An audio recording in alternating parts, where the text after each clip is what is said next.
Welcome, everyone. I just will wait a few minutes for everyone to join us. We've got a lot of people on the call today. I love this first part of it because you can see these people, the numbers going up. It's fantastic. Anyway, so I think it's almost 11 o'clock, and welcome to Change for Good. And it's Thursday, May the 7th, as I said, 11 o'clock here in Toronto. And today I have the very great pleasure of speaking with someone I've known for a while, actually, Andrea Barrack, who's the global head of sustainability and citizenship at TD Bank. Welcome, Andrea. Thank you very much, Paul. Thrilled to be here, part of your whole set of conversations. Oh yeah, no, it's so great. As I said to you earlier, I was looking forward to this for a while, and definitely the highlight of my day to have this conversation with you. And for those people who haven't watched Change for Good before, I think it's 8 weeks of working at home for most of us. I can't even remember anymore. I think 8, maybe 9 weeks. And during that time, I think it's become clear to all of us that, and Andrea and I were just talking about this, that COVID-19 is obviously a very, very challenging time. It's a crisis for many people, but it's also an opportunity for positive change. And really, that's why we created Change for Good. That's what it's all about. And we also created Change for Good as really a place of community and a place of inspiration for people like you who are watching, who are doing social change in your own ways. And we do that by having conversations with people like Andrea, and who are social change leaders, and sharing what they are doing differently, and sharing what their vision of the future is. And that's what it's all about. So it's also, I wanted to say before we jump into our conversation, that this is not just my conversation with Andrea, it's all of you too. And so Andrea and I both really welcome your questions. And so as we're talking, if you think of anything you want to ask, please share it. We'll get to it, and we'll get to as many as we can during our conversation. But Andrea, you've dedicated your whole career to social change and building a better world. And so it just seems so important to talk to you today, and to hear from you about what TD is doing in terms of connecting its business, its philanthropy, and its people to, I guess, fundamentally building back a better world.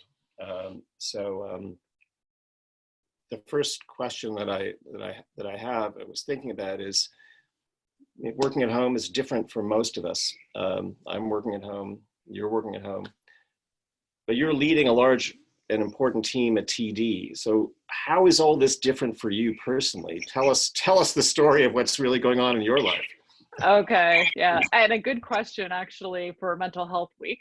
As you said, week 8, Mental Health Week. What I have learned is working from home is a special kind of hell for extroverts, for people who actually get their energy from being around people who love that interplay of ideas and kind of bouncing things off one another, and feeling really sort of, jazzed about doing stuff. I found it hard. I mean, I won't lie. It really, how I get energy, how, I sort of look at the world has changed. And in fact, TD has always been pretty flexible about work from home, and I never did it.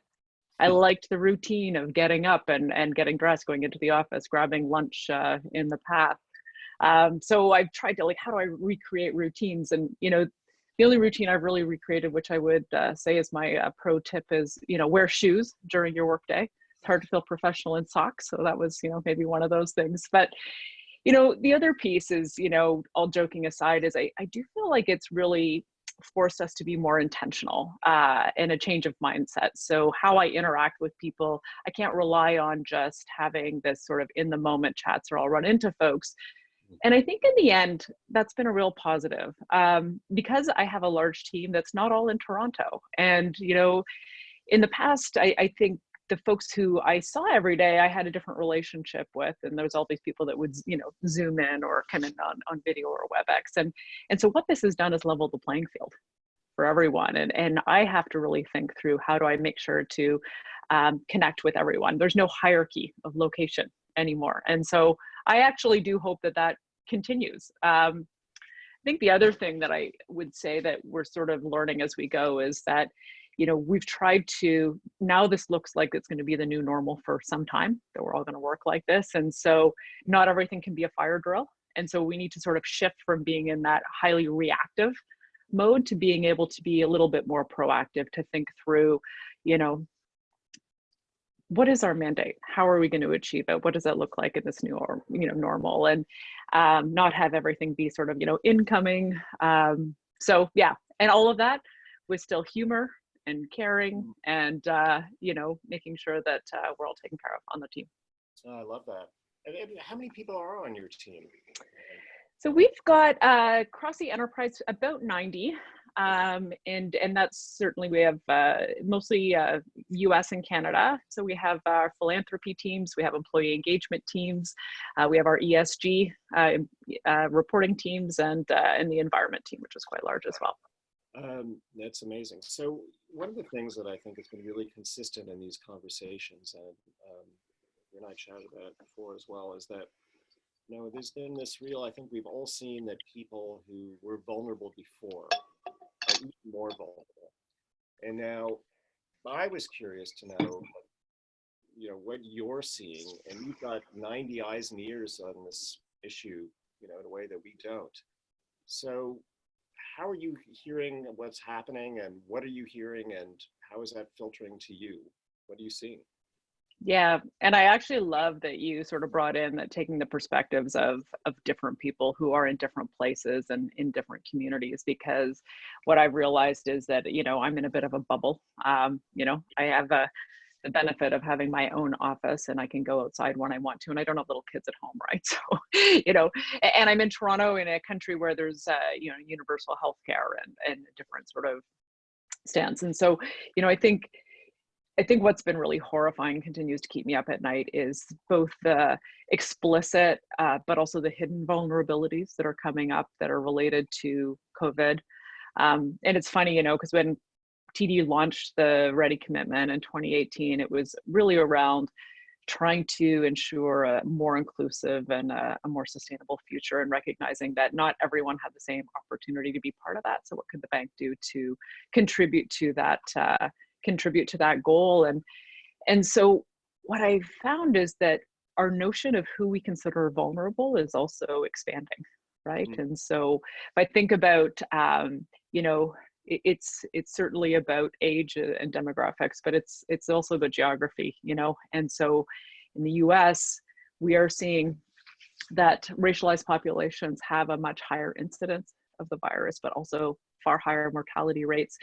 And that can't all be explained by socioeconomics either, right? And so, and what that causes me to think is, in Canada, can we say that it's any different? We have universal healthcare, we have the social safety net. Well, we don't actually collect race-based statistics, so we don't know. And I know there's been a push now to say, maybe we should start collecting that to make sure we understand how we are treating our most vulnerable. And I support that work that's going on. Of course, we see the impact on gig workers, contract workers, basically all the folks that we now rely on as essential workers that may not have adequate living wages or sick pay or benefits and those kinds of things. But, I think that issue of vulnerability then is expanding to be people who would have, I think, not ever normally considered themselves to be so, right? And, people who have, the new Canadian who invested their savings in a small business to try to make a better life and is now really struggling. Self-employed young adults, service industry folks, anyone in the arts and culture sector, I would say is included in that. And so, we look at, the vulnerabilities in health are different than the vulnerabilities maybe in economics, but they're linked. Right? So people who are in crowded housing situations because of poverty obviously have then the health impacts of that. What are the mental health impacts on isolation or financial stress on health? And so, I think at TD, we've tried to look at how do we support those vulnerabilities in both the immediate and the longer term. Well, that's my question. I'm thinking, listening to what you just said. So you've got in your world at TD, sustainability, corporate citizenship, philanthropy, and all those things. And as you say, you've got all kinds of stakeholders at TD, your customers, business customers, and others that are in a very different situation. And it seems to me that TD is one of those organizations got two things going on that makes me think, what are the opportunities for kind of connecting the dots here and how TD is doing that? Are you having those conversations internally about what that looks like?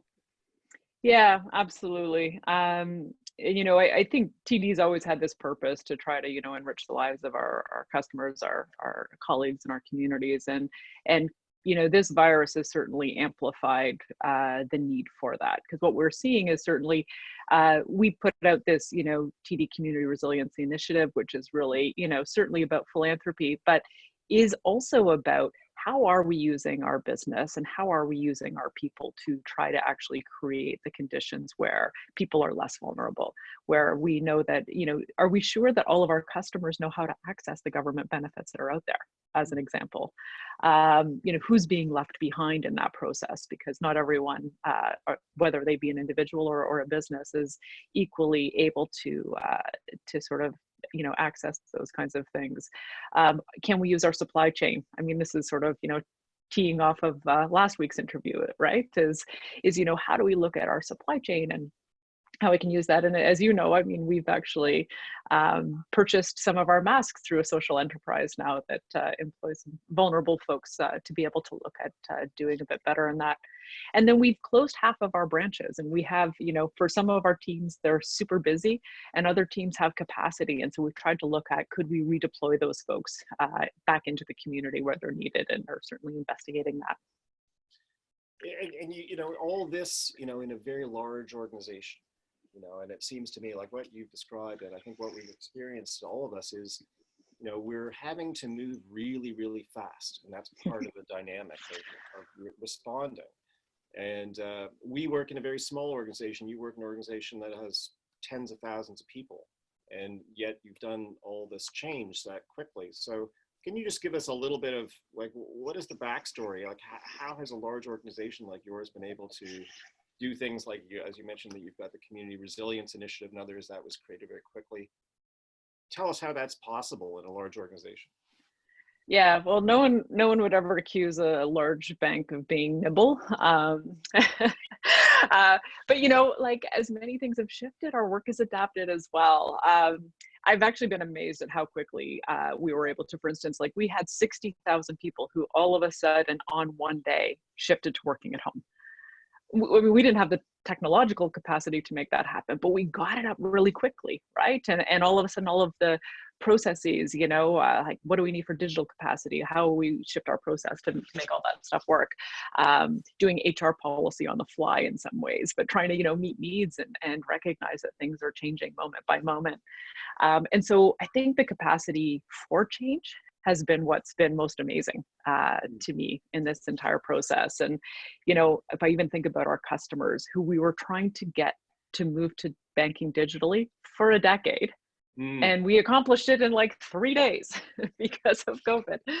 And we've seen that even with government policy, right? This sort of, all of a sudden being able to move really quickly, make things happen. Our colleagues in the business then had to take that policy and make it work for our customers, didn't know what they were doing, trying to kind of do that. And I'm really so thankful for everyone who's really been working day and night to try to make others' lives better. And I think, none of it was perfect. Absolutely not. Speed does not allow for perfection in any way. And so, I would say, to your question, any large institution is risk averse. Banks probably even more so, because we are so regulated.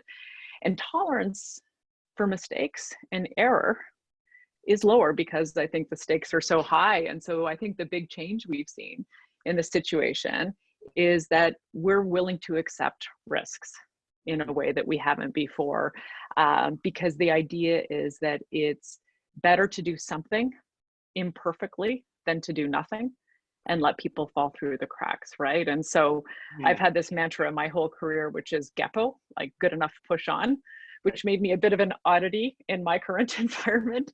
But now actually that's more the way we're working, right? The opportunity cost is too great if we don't do it that way.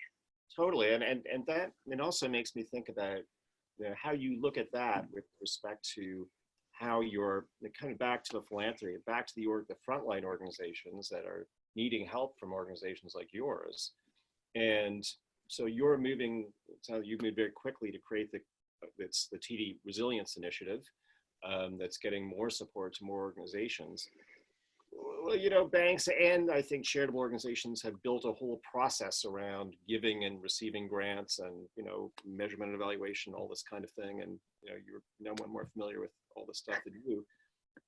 And you're doing a situation where you're getting it to people really quickly and you're getting to organizations. What does that look like? And what are you seeing in terms of, you know, the shift in how you're approaching philanthropy itself? Yeah, so I think what we wanted to act quite quickly. So we were quick to kind of get out, a grant too. We ended up doing community health centers in both the US and Canada because we thought they were on the ground serving the most vulnerable and we could do that quickly. But then we did take a bit of a pause to say, okay, we are being overwhelmed by requests from the sector. And we know that's also because the needs in communities are overwhelming and have never been greater. And yet, I'm so proud of TD because TD actually, while everyone is looking at, cutting costs because, the business is struggling for sure, TD has not backed down from our commitment in the community. We've said, no, in fact, we want to go hard on that because that really, really matters. So, but we want to do it well and we want to be really thoughtful. And so for us, we took honestly the definition of sustainability is, meeting the needs of today without sacrificing your ability to meet the needs tomorrow. Right. And so I think that's really what we were looking at, is to say, how can we act quickly to respond to urgent acute needs that are happening right now, largely health and social, but still keep some of our allocations free to then address what we think are going to be the longer term impacts. And they're likely to be economic. We do a lot of work in financial security, helping people who are, young entrepreneurs or, small businesses that might be minority led. And, those folks were going to need to rebuild the economy, right, for sure. But we also looked at the sector as a whole, 8.5% of the GDP of Canada. It's about 5.4 in the US, I think. I mean, it's huge driver of economic growth and of jobs. And so, and not to mention, we rely on the not-for-profit sector for both our individual and collective well-being. So, we did something that I think is an anathema to, anything. I've always been like, oh, it's all about funding outcomes. We've just said, listen, we want to take our existing partnerships and say to them, you're going to be okay. We're just going to, help you with stabilization right now. So great. And so, like, don't worry about, you're not going to have the event. You're not going to do this. We're not going to get branded. It's okay. Right? Because we need you. We value the partnership that we've had. Now, we don't have enough to do that for everyone. So we are prioritizing those folks that we've worked with in the past. And then the urgent stuff coming in, we are certainly considering new as well. So it's a bit of a balance. Thank you for sharing that. We have there's some great questions here. So I have a question here from Stephen Fall, who's at Frontier College, and he says, first, thanks for doing this. Hi, Stephen. And I have checked out, don't think I've met you, Stephen, but I know about you. And so it's great for your question. Stephen is asking, first of all, he says, thanks for standing by your charitable partners during this time. And he's wondering if you, Andrea, have any thoughts about how the current situation may impact, I guess, corporate philanthropy overall in Canada. Your thoughts? Yeah, so yes, I think it will. How it will is a bit TBD, because I think what I've learned so far in this process is that I cannot predict the future with any degree of accuracy. I think, to start, most companies budget their philanthropy as a percentage of their net income before tax. And so I think if that income changes, that will change the total dollar value, and that will matter. I know corporations are having conversations though about how to kind of try to secure the community support, because we know it's really, really important. I do feel like there's been a lot more expectation from other stakeholders on what businesses are doing for communities. Like, we've actually at TD had investors asking us, what are you doing to prop up communities in this effort? And so, which is a good thing, right? And so I think there's this rising expectation. So but I do feel like the types of things people are being asked for are maybe different than they were in the past. And so, I'll be quite frank, I think probably almost 50% of what we fund at TD in some way, shape, or form involves bringing tons of people together in small spaces. Right. So we're really stuck with like, well, what do we do with that, right? I mean, we're going to have to shift and change. And we really believe in this ability for people to not be isolated and come together. Mm-hmm. But how do they do that safely now? And, we're one of the largest funders of urban green space, I think, in North America. We believe in that. And we've seen it's such a huge need, right? I mean, the parks, being closed in Toronto notwithstanding. But how do we actually make the parks safer to be able to physically distance but get outside? Well, and that also reminds me, and it kind of aligns with a couple of questions here. You're also head of sustainability there, and I think that I think it's unquestionable that there are reasons. Some of the reasons why this happened are related to sustainability. Some of the outcomes are some actually positive sustainable actions, but it's also making some sectors more vulnerable than ever in the sustainability space.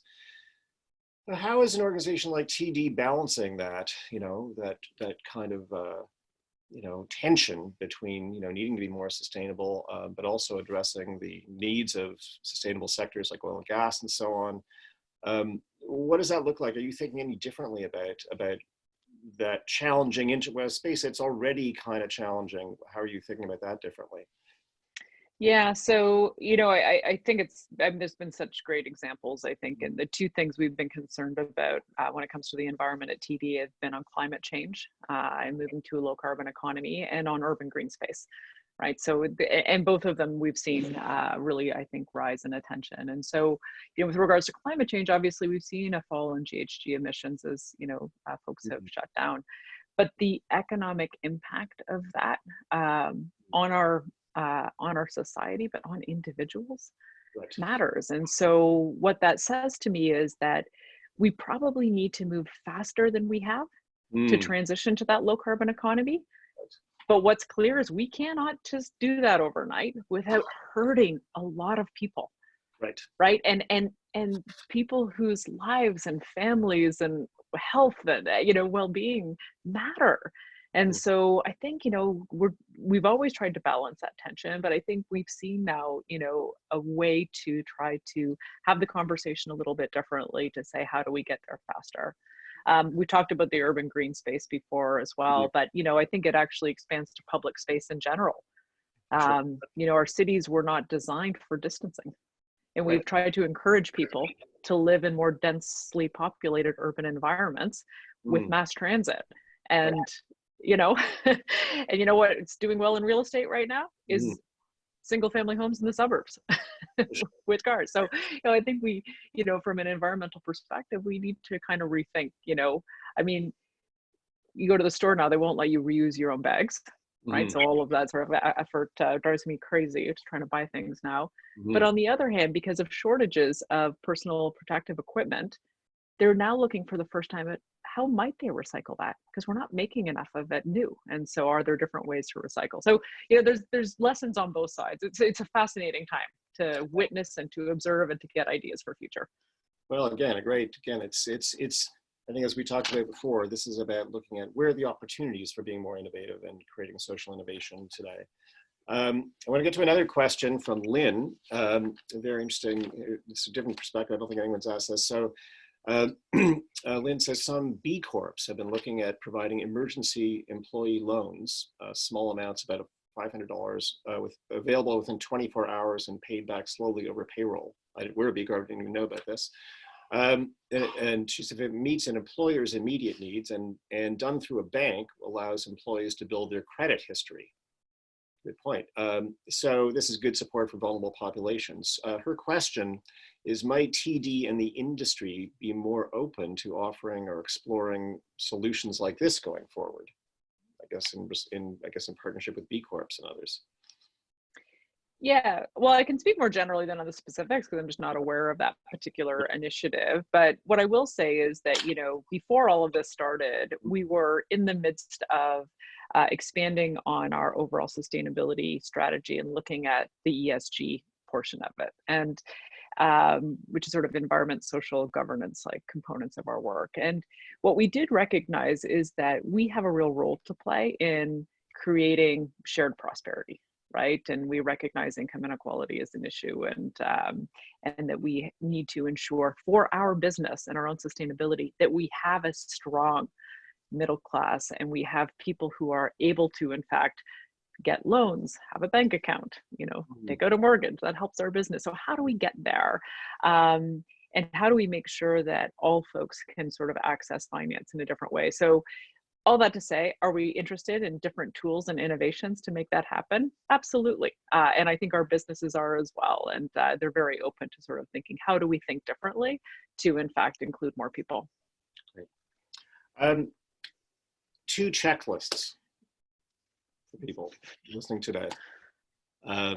We have people here from corporations, we have people here from charitable organizations. So in your mind, if you're speaking with someone in a position like yours at another corporation, what do they need to be thinking about? What's the checklist? Well, so I'll be honest, I have actually been really impressed with how many corporations have stood up in this time. I think there's been a great deal of creativity and partnership and collaboration that we haven't seen before necessarily, which is kind of cool. And so, never waste a crisis kind of, and let's kind of do that, but I do feel like what we're trying to do at TD is take the step beyond philanthropy. So, adding to your question is to say, and I'll be honest, one of the things that really attracted me to this role at TD wasn't the philanthropy. I'd done that for 5 years at a different foundation. It was this idea that to have positive influence on the world, if we can use all of the business and all of the people and all of the assets of that business to create social change, we're going to get there faster. Right. And so I think that would be my encouragement to other businesses in this space, is to say, do the philanthropy. That's great. We need it now. Don't not do that. Okay. Do that and look at how you're using your business to do better. Thank you. And on the other side of it, so I'm a charitable organization thinking about an organization like TD. What do I need to be thinking about differently to engage with a large corporation today? Yeah, what I think, we try to actually look at all of our partnerships as being reciprocal, right? So it's not about, well, we're the funder and you're sort of the grantee, but it's to say, what can we do together to solve both of our shared goals, and how do we sort of look at it differently? I'm always amazed at folks who just sort of will put out and ask for a donation and have no idea what we're trying to do as an organization, it's just no clue, and don't see, appear to be interested. I think a lot of organizations, TD being one of them, has moved beyond just wanting to slap a logo on something. We actually do have a strategy about how we're thinking about things. And so I think to really understand what that is, understand how you can contribute to it, and have a conversation about how do we work together on this shared goal, as opposed to, you want to slap your logo on this. Now, finally, what about your own social purpose? You've been in this for a long time. What are you thinking differently about how you engage in social change? What's the future for Andrea? Yeah, well, it's interesting. You put it on, I think, the intro to this, because I actually changed it on my LinkedIn as well. So I have been thinking about this. I did start out, I worked in healthcare, which is really, charitable institution. Went to a government agency. Now I'm in the private sector, and I think what have been the common threads throughout all of those experiences has been the ability to try to harness good ideas and get them implemented to a scale that will matter. And so, I've always said, I actually have almost no good ideas of my own. This is why working at home is really challenging, right? But I do feel like, how do we kind of get this collection of what other people are thinking of, let it build on each other, and how do we then sort of, test that out and scale that up to make a difference, and involving more than the usual suspects, right? So the problems that we're seeing today, they are not going to be solved by government. They are not going to be solved by the, private sector. They're not going to be solved just by the not-for-profit sector. It really will take that collaborative, collective effort to make a difference. And if we can be a catalyst in elevating those conversations and helping to support their implementation, that would be amazing. I love that. Bizarrely, and I said to you before, the hardest thing about these conversations is the time. Whoop, Out of done. time. And, first of all, I mean, again, it's one of the things. It's sort of teasing. Like we feel like this conversation could go on for hours. But Andrea, thank you so much. You know, Been a pleasure. it's just so great, and you've contributed to this Change for Good dialogue in such an important way. Thanks for your team for helping to set this up. And thanks for our team at Impact, who, as I always say, are always remain 100% committed to helping organizations solve social problems. Also wanted to let everybody know that everyone who's registered today will receive a copy of a link to the recording with Andrea today, and also a link to next week's Change for Good conversation, which I'm really looking forward to, with Bruce McDonald, who's the president and CEO of Imagine Canada, representing every charitable organization in the country. It's going to be great to hear from Bruce. In the meantime, I just wanted to share a few words from the guests that we've had over the last few weeks that have really sort of hit home for me.